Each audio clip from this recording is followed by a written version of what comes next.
దేవుడు అంత ఛాలెంజ్ తీసుకున్నాడంటే అంత నమ్మిక ఉంచాడు. మరి అంత మాత్రమే కాదు కానీ మరి యేసయ్య కూడా లూకా సువార్త 22:31-32లో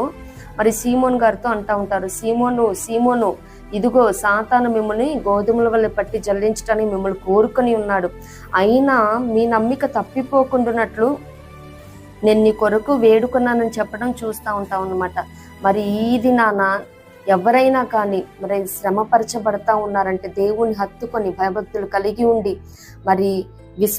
ఎవరైతే మరి దేవుని యందు భయభక్తులు కలిగి విశ్వాసం కలిగి మరి ఈ విశ్వాస జీవితంలో నడిపించబడతా ఉన్నారు, యథార్థంగా ఉంటూ న్యాయంగా ఉంటూ దేవుని ప్రేమిస్తూ,